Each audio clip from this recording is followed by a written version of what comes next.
Halo semuanya, selamat datang kembali. Hari ini kita bakal ngebahas sesuatu yang kayaknya jadi pertanyaan banyak banget orang yang pakai kacamata. Pertanyaannya simple. Bener nggak sih mata minus itu bisa dikurangin?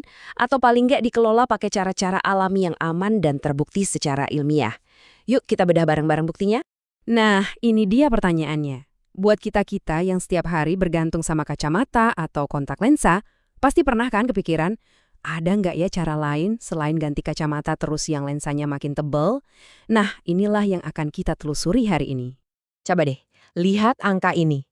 2,2 miliar. Banyak banget kan? Menurut WHO, segitu banyaknya orang di seluruh dunia yang punya gangguan penglihatan. Ini nunjukin kalau mata minus dan masalah mata lainnya itu bukan lagi sekedar urusan pribadi, tapi udah jadi isu kesehatan global. Biar pembahasannya runut, kita akan lewatin 5 poin utama. Kita mulai dari seberapa besar sih epidemi miopia ini, terus kita bedah mitos versus fakta medis, kita lihat juga peran kebiasaan di sekolah, strategi pencegahan apa aja yang udah terbukti, dan terakhir, gimana cara mendukung kesehatan mata kita dari dalam. Oke, kita mulai dari yang pertama. Jadi, kalau Anda punya mata minus, Anda sama sekali nggak sendirian. Ini udah jadi fenomena global yang kita semua rasakan dampaknya. Jadi, apa sih sebenarnya miopia atau mata minus itu? Gampangnya, ini kondisi di mana fokus mata kita salah.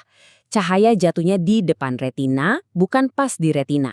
Makanya objek yang jauh jadi kelihatan ngeblur.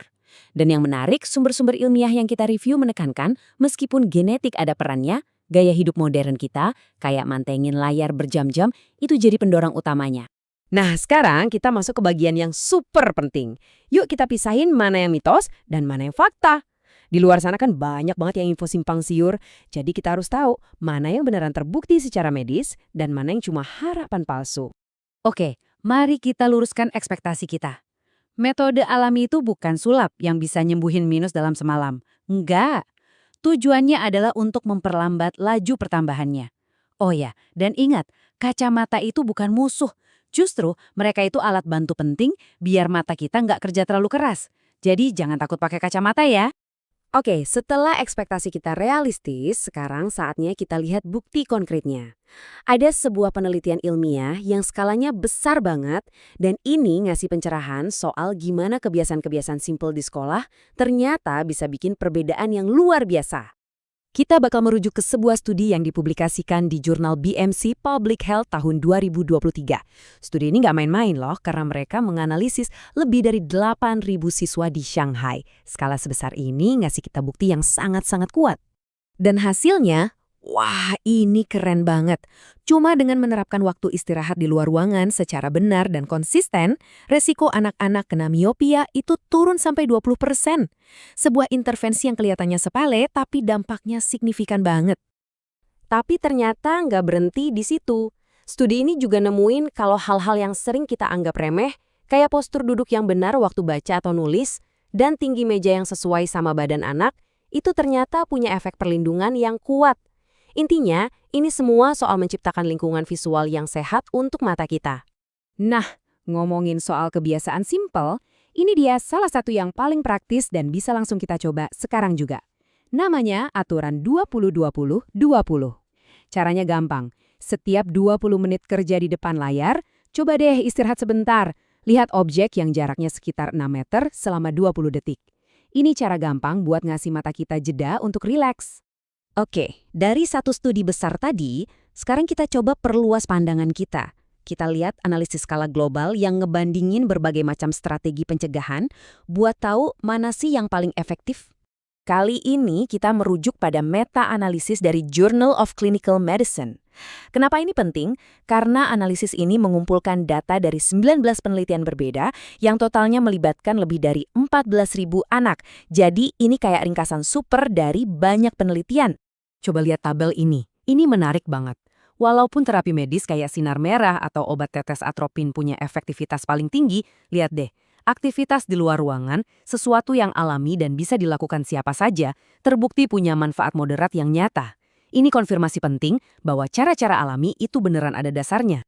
Baik, kita sudah membangun pemahaman soal kebiasaan dan strategi dari luar. Nah sekarang, saatnya kita lihat gimana kita bisa mendukung kesehatan mata dari dalam, yaitu lewat nutrisi.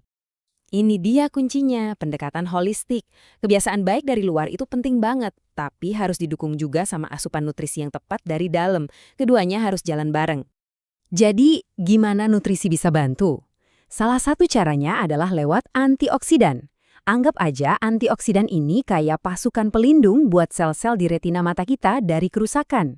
Nah, salah satu sumber antioksidan yang paling sering disebut untuk kesehatan mata adalah buah bilberry. Ngomong-ngomong soal bilberry, kandungan ini jadi salah satu bahan utama dalam suplemen herbal seperti Biosifit dari Naturafit. Produk ini memang dirancang khusus untuk memberikan dukungan nutrisi dari dalam untuk membantu memelihara kesehatan mata kita secara keseluruhan. Nah, ini poin yang krusial dan harus banget diingat. Suplemen seperti ini perannya adalah sebagai pendukung ya, bukan obat ajaib atau pengganti kacamata. Ini adalah bagian dari gaya hidup sehat untuk mata yang sama pentingnya dengan semua kebiasaan baik yang sudah kita bahas tadi. Jadi, apa nih kesimpulan dari semua pembahasan kita? Mengelola miopia secara alami itu bukan soal satu trik sulap, tapi kombinasi dari 3 pilar utama. Punya ekspektasi yang realistis, menerapkan kebiasaan sehat secara konsisten, dan ngasih tubuh kita nutrisi yang tepat. Sebagai penutup, saya mau ninggalin Anda dengan pertanyaan ini. Perubahan itu nggak harus selalu drastis kok. Mungkin bisa dimulai dengan menerapkan aturan 20-20-20, atau mungkin cuma dengan niat meluangkan 15 menit ekstra di luar ruangan setiap hari. Kira-kira, kebiasaan kecil apa yang akan Anda pilih untuk mulai hari ini? Terima kasih banyak sudah menyimak.